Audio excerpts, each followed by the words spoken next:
when you start anything, the first step, you're excited. And then you take another step and another step. The enthusiasm from the beginning starts to fade out. Your future is in your hands. You know what that means? You got to work on your mind. Fortify yourself. You've got to upgrade, level up your skill set. You want to be in a community of collaborative, supportive relationships that's going in your direction. And anybody that don't have the mindset that you have, let them go. You lost sight of the long-term goal, and it faded. It faded from memory, and the passion dried up, so we stopped the daily tasks that will allow us to achieve our goals. And you began to rationalize. Maybe I can't. Maybe I don't really want to. Maybe this goal isn't for me. And so you give up. You let it go. No. Don't do that. If you understand completely what I'm going to tell you from this moment on, your life will never be the same again. The things you want just seem to fall in line. And from now on, you won't have the problems, the worries, the gnawing lump of anxiety that perhaps you've experienced before. They'll be things of the past. Here's the key to success. We become what we think about. When you go to sleep at night, how are you going to feel about your day? All depends on who you decide to include in your day. You got 24 hours in a day. Stop running around acting as if you don't have a choice. You do have a choice. Don't let neglect destroy your days, destroy your life, and destroy your future. Go back and do what you can. And if you'll do what you can, then life will give you some extraordinary things to do. You got to take care of the small disciplines before life will give you a chance to handle the more complicated disciplines. You've got to control the beginning and the end of your day with your thinking. And so one of the first things you need to do when you wake up is to take a 5-minute window and you visually see your goals and dreams. Picture them as videos in your mind. Picture them as you possessing them and see them written down on a sheet of paper. This will begin to control your mind for the day. I want that long-term goal to be so embedded in my mind that I never lose sight of it. Ever. And the little tasks and projects and short-term goals that you tackle need to lead towards strategic victory, winning the long war. Start working a plan to get there and minimizing everything else. Getting very clear on the mission. Very clear on the mission. And working the plan. Everything else, guess what it gets? A no. When you do things, do them intentional. Do the things that are going to move you forward. Every day, do something that moves you toward that goal, that keeps that goal alive and in sight and in focus. However small or insignificant that step might seem, take it. Do it. Make it happen.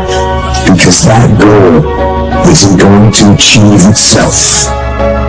Waking up early, working out every day, if you start with those two kind of cornerstones, and then the other thing is, figure out what you're going to do during the day.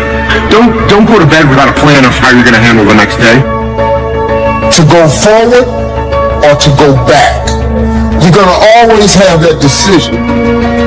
I made all of my dreams bigger than my fears. So when I felt like quitting, the results would have been devastating to the goal I was trying to attain. My motivation was, I was just exhausted from poverty. See, what are you worried about? If someone called you right now and said, listen, you got 2 days to live, I'm telling you, you won't be worried about your bills, ladies and gentlemen. Look at your life right now. If you want to keep on doing what you're doing, keep on doing what you're doing. You've got to be willing to change your ways.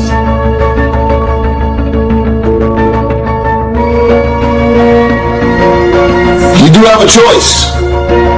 You love rumors You love issues. You love problems. You love people calling you with their problems. You love it. That's why at the end of every night you are drained, because you have submerged yourself in dysfunctional things, people, and situations. I have a schedule, and I execute the schedule. Parts of my day are very structured. Parts of my day are very disciplined, which gives me freedom in other parts of the day. I was sick of living in my car. I've been living in my car for 3 years. I was sick of not having money. And so for me to quit, and see, that's what people do. People quit when it's at their hardest moment. But if it's at your hardest moment, why would you quit? I mean, think about it. If you're going through hell, why stop there? Move, keep going. Your life is working. If you don't like what you have produced, you're a director, you're the star, you wrote this script.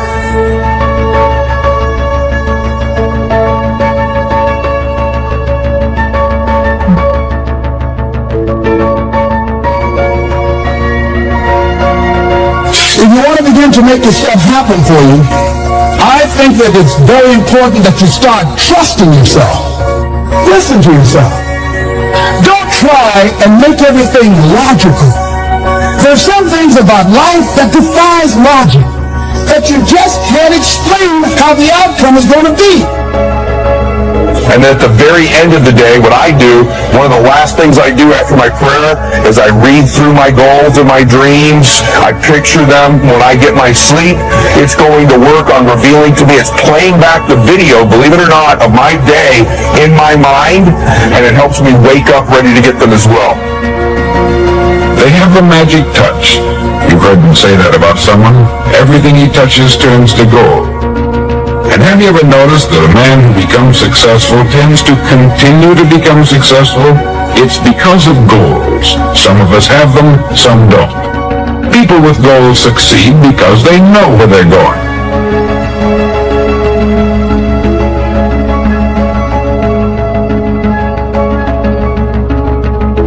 And you are here this week to learn vital information about creating the future and be defined by a vision of the future instead of the memories of the past. Why? We conform. And the trouble is that we're acting like the wrong percentage group, the 95% who don't succeed. These people believe that their lives are shaped by circumstances, by things that happen to them, by exterior forces. They're outer-directed people. A habit is something you do without giving it any conscious thought. And you know that most people live by habit. They don't think. The late and great Dr. McFarland from down in Kentucky said 2% of the people think, 3% of the people think they think, and he said 95% of the people would rather die than think.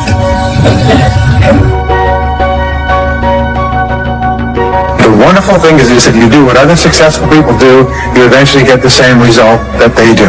Most people are broke up into their 40s and 50s. So if you're broke today, you just won the game. The only question is, do you stay there? And the answer is no. If you are not defined by some vision that is bigger than you, and you are not passionate about that vision, then you're left with the old hardware of the past in your brain, and you will be predictable in your life. Now, when I started off in this many years ago, I came from very poor beginnings. I dropped out of high school. I could only get laboring jobs. I was told, by the way, if you don't get a good education, you won't do well in life. And I believed that for a long time until I found there's hundreds of thousands, millions of people who dropped out of high school who went on to become millionaires and billionaires as well. A survey was made one time that covered a lot of men, working men. These men were asked this question: why do you get up in the morning? 19 out of 20 had no idea.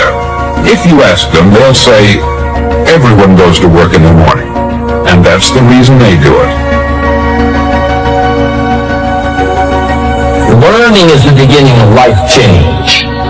Some people want to start with motivation. You don't start with motivation. You can tell we don't spend that much time on motivation. And we're here, not motivation, certainly. But here's the best motivation we've got going. When we bring our dedication and let it show. We let the work of our hands show. That's the motivation we need. You got to learn how to walk by faith and not by sight. That once you begin to trust yourself, life takes on a whole new meaning, because now I want you to do that feeling that you are led. When we think a new thought, literally opens a space up in our minds, in our lives, that never existed before prior to having that thought. And what happens is your unconscious and subconscious mind goes to work on filling in that space with the people, places, resources, and things to fill up that space and fully furnish it. That's the power of how we think. You are thinking in the past. And so most people then spend the majority of their life talking about why they never arrive at their vision of the future because of some past experience. You can exercise them, and you can literally create the start of anything because you are creative. The only thing about a man that isn't man is his mind. Everything else you can find in a pig reverse.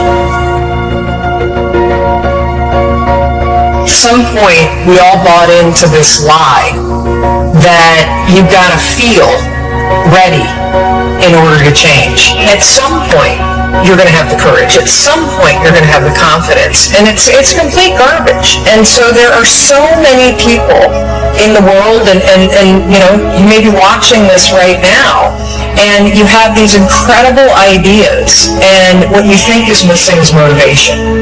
And that's not true.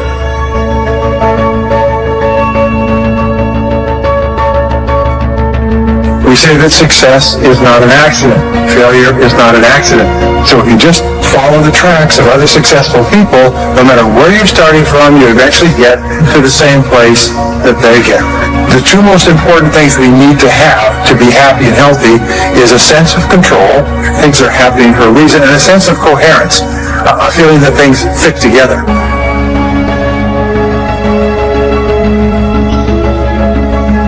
Just get stronger. Get better.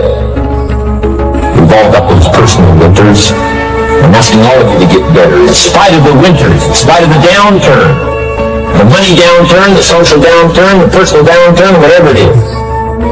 The key is not to wish for a better winter. The key is to wish for more strength, more wisdom, more courage, get better, get wiser, get stronger.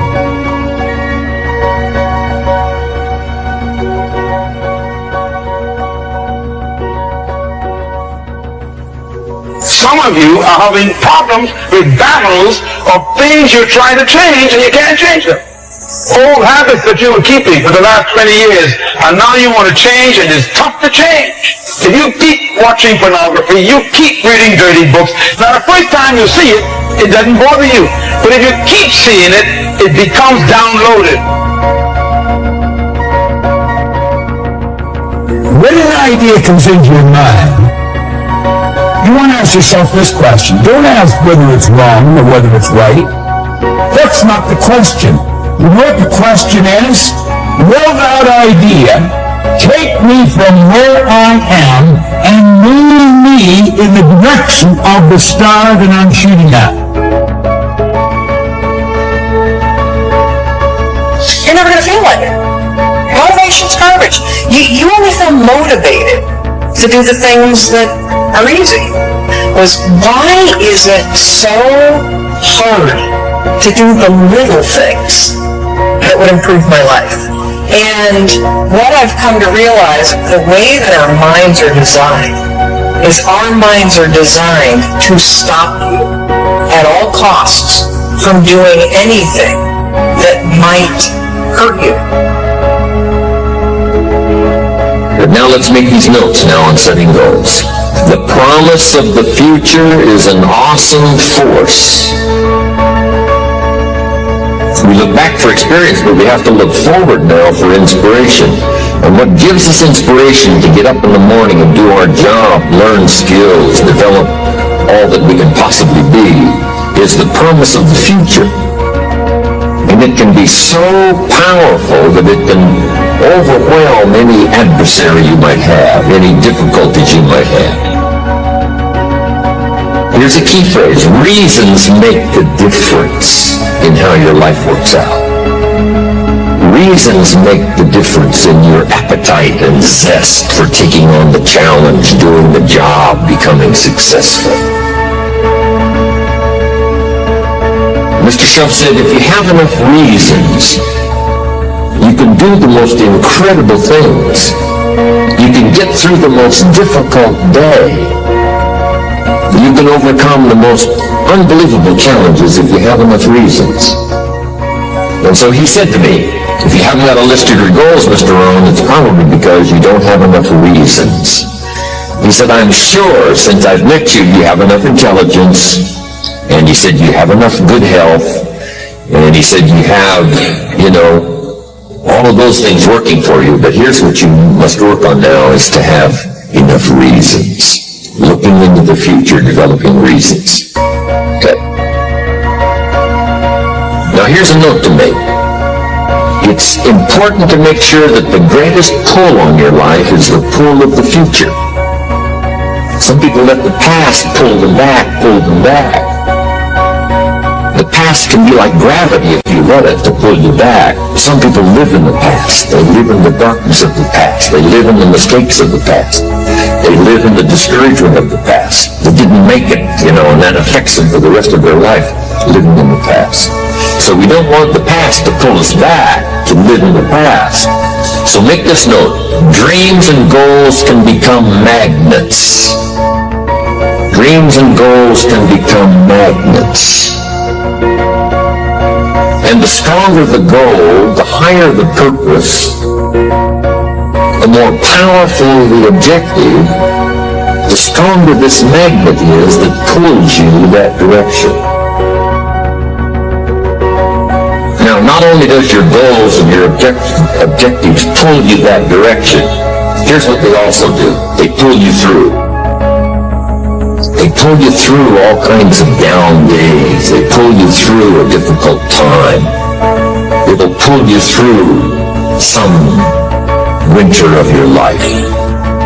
Some people get lost in the confusion of the day simply because their goal is not bright enough to pull them through. Next, it's goals that drive us to take advantage of the spring. Why would the farmer put the plow in the ground in the spring if he couldn't see the vision of the harvest when the summer is finished? Is it possible to see the finished harvest? And the answer is yes. We do that simply by faith. Key phrase: faith is the ability to see things that don't yet exist. So here's what we want to do in our goal-setting session, is to start looking into the future of what you would like to accomplish, where you would like to go, the person you would like to be, and see if you can't get a better picture of the finished objective. See yourself there. See yourself in possession of. For your dreams to greatly influence you, or the future to pull you, your future must be well planned. There are two ways to face the future. One is with apprehension, the other with anticipation. Guess how many people face the future with apprehension? Why? They don't have it well designed. And without really thinking about it, they have probably bought someone else's view of how to live. You will face the future with anticipation when you have planned a future you can get excited about. When you have designed your future results in advance. In this way, the future will capture your imagination. It will exert an enormous influence on you. And to design your future, you must have goals. Well-defined goals are like a magnet. They pull you in their direction. And the better you have defined them, the better you have described them, the harder you work on them, the stronger they pull. And they pull you through all kinds of difficulties too. Without goals, it is easy to let life deteriorate to the point where you're just making a living. It is not difficult to get trapped by economic necessity and settle for existence rather than substance. We all have a choice. We can either make a living or design a life. Now we're going to take some time to actually start designing the next 10 years of your life. We're going to start setting your goals. Goal setting is one of the most important skills to develop if you want to design your future. I'm going to give you enough homework not only to keep you busy for the rest of your life, but also to help you create the kind of life you may have always dreamed about living, but never believed possible. So let's get on with it. The sooner you exert the discipline, the sooner you will be enjoying the results. Once the results start to come, believe me, you won't mind the hard work and discipline it's going to take. My iPhone has my vision board on it. I ain't got no picture of no dog or my wife on my phone. My wife is at my house. So I put stuff that I dream about on my iPhone. So every time my phone rings, I look at it, I think of my visions and dreams. Every time I pick up that phone, I should pick up that phone to make one of them dreams come true. So every time I'm texting or email, I'm trying to make a dream come true. I don't have time for nonsense. What they said about me in the blogs, it don't matter what they say. They don't know me. God keeps blessing me. It don't matter what you say. You got to know who you are and whose you are. I know who I am and I know who I belong to. And that God of mine ain't gonna let nothing happen to me. We all have people that come against us, make negative comments. Human nature is to get in there and try to straighten them out, prove to them how they're wrong. But the problem with this approach is as soon as you get one person straightened out, 3 more will pop up. If you're constantly trying to defend yourself, you'll get distracted fighting battles that you were never supposed to fight. Do you know how much energy it takes to try to pay somebody back? You are spending emotional energy that you need for your dreams. You don't have to defend yourself. God said He will defend you. Quit worrying about the chatter, the negative comments. Those are all distractions. Well, Joel, I'm upset because I'm a good person. Doesn't matter how good you are, kind, upstanding, somebody's not going to like you. It happened with Jesus. He did nothing but good, but he was falsely accused. He was misunderstood. How did he protect his reputation? It says in 1 Peter, even though he had never sinned, he did not retaliate when he was insulted. He left his case in the hands of God. How much more peace you would have if you would start leaving your cases in the hands of God. I can assure you, God can vindicate you better than you can vindicate yourself. You don't have to try to pay people back, convince them to change their mind. Some people are never going to be for you. They're intent on misunderstanding you. They don't want to see your point of view. Now don't go the next 5 years engaged in a battle that you're not supposed to be engaged in. Quit worrying about what they think. Quit getting all riled up thinking about how you can retaliate. I'm not going to spend my life worried about what somebody's saying upset because they don't like me, God, I know you're my defender. That's when the creator of the universe will go to work. When they try to make you look bad, he'll turn it around and cause you to look good. He'll cause you to shine. Quit spending all your time trying to defend yourself. You have a defender. He knows how to bring justice. He knows how to vindicate you. If you're consumed with what other people think, I've got to convince them to believe in me, then you'll get distracted and miss your destiny. God said he will fight your battles. He'll take care of that friend that's trying to make you look bad. God knows how to settle your case. People can dislike you without a cause. It'd be one thing if they knew you and didn't like you, but they judge you from a distance. They don't like you because you're happy, because you're a different nationality. They'll attack you behind your back and try to belittle, discredit you. Are you going to get offended and try to straighten them out and get involved in a battle that you're not supposed to fight? They don't control your destiny. One of the best things we can learn to do is ignore it. That's how you leave it in the hands of God. And the more successful you are, the higher you go, more people will come against you. Everybody loved you until you got that promotion, till you married that beautiful girl. Now the critics have come out of the woodwork. What the best strategy is to get even, can I tell you what it is? Be still. God said in Jeremiah, I will defend you. I will take on your case. Can you imagine having the creator of the universe defending you? You don't have to try to prove to people who you are. You can stay in peace knowing that it's not your battle. It's your case, but the battle is the Lord's. Can I tell you, he's never lost a case. Why don't you sit back and let your defender do his job? God takes it seriously when somebody tries to discredit you.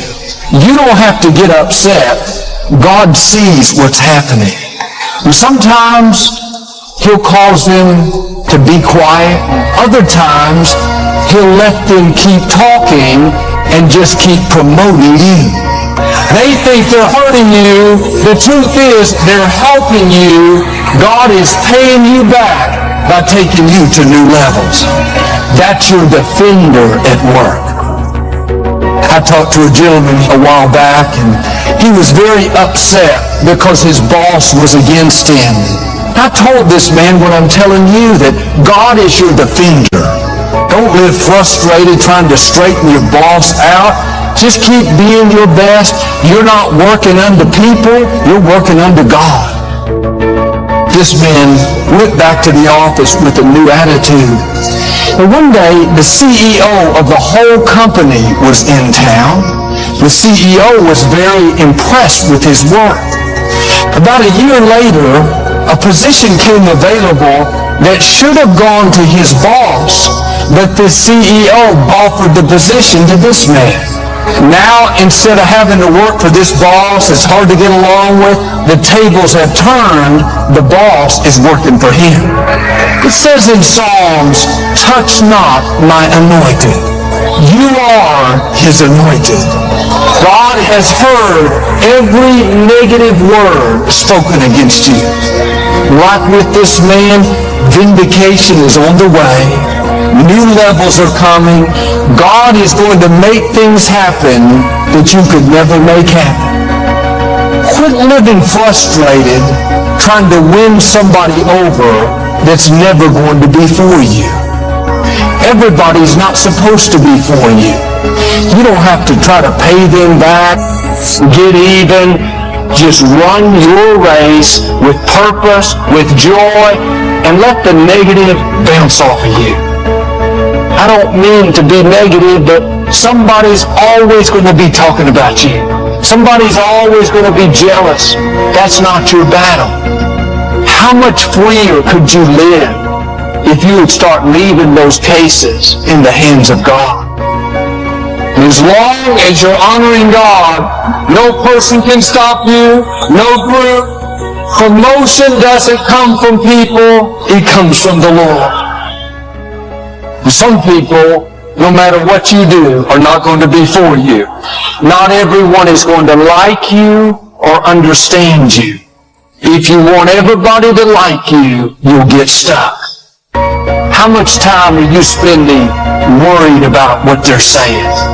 Trying to pay that friend back for making you look bad. You don't have time for all that pettiness. Let it go in one ear and out the other, and use that energy to move toward your God-given dreams. So one of my favorite quotes by Ralph Waldo Emerson is that the most difficult thing for a man to do is to be himself in a world that's constantly trying to change him. So what do? Easier said than done, but what I have to do is you've got to ignore everyone. If you want to be true to yourself without being sullied by the opinions, either good or bad, negative or positive, because they're both forms of slavery. You gotta close your door, you gotta shut off your phone, you gotta shut off your computer. You gotta sit down and you gotta be with yourself and God. And let it speak through you purely. Become a hollow reed, unobstructed by the opinions, positive and negative, of other people. What people think about you and the possibilities for your dream is none of your business. They have no imagination, ladies and gentlemen. Let me share something with you. History is being read, but it's also being written by people with imagination. You've got to find ways to increase your sense of self-appreciation, because if you don't program yourself, life will program you. Are you surrounding yourself with people that can nourish you? Is your life an adventure, or is it boring? You don't want to ever put yourself into a situation where you have a limited vision and you're only using a limited amount of your talents and of your abilities. Hey there, welcome back to our channel. Today we are going to talk about how to become mentally strong. Life can throw some tough challenges our way, and it's easy to feel overwhelmed and defeated. But the good news is that just like we can train our bodies to become stronger, we can also train our minds to become mentally strong. The first step is to practice positive thinking. Focus on the good in every situation and train your mind to see the silver lining even in tough times. Next, it's important to develop resilience and understand that setbacks are failures and a part of life, but they don't defeat you. Learn from them and use them as stepping stones to grow stronger. And finally, surround yourself with positivity. Choose to spend time with people who uplift and inspire you, and you let go of negativity and that weighs you down. Remember, becoming mentally strong is a journey, not a destination. It takes time and effort, but with persistence and determination, you can achieve it. You have got this. Keep pushing forward and never give up. See you in the next video.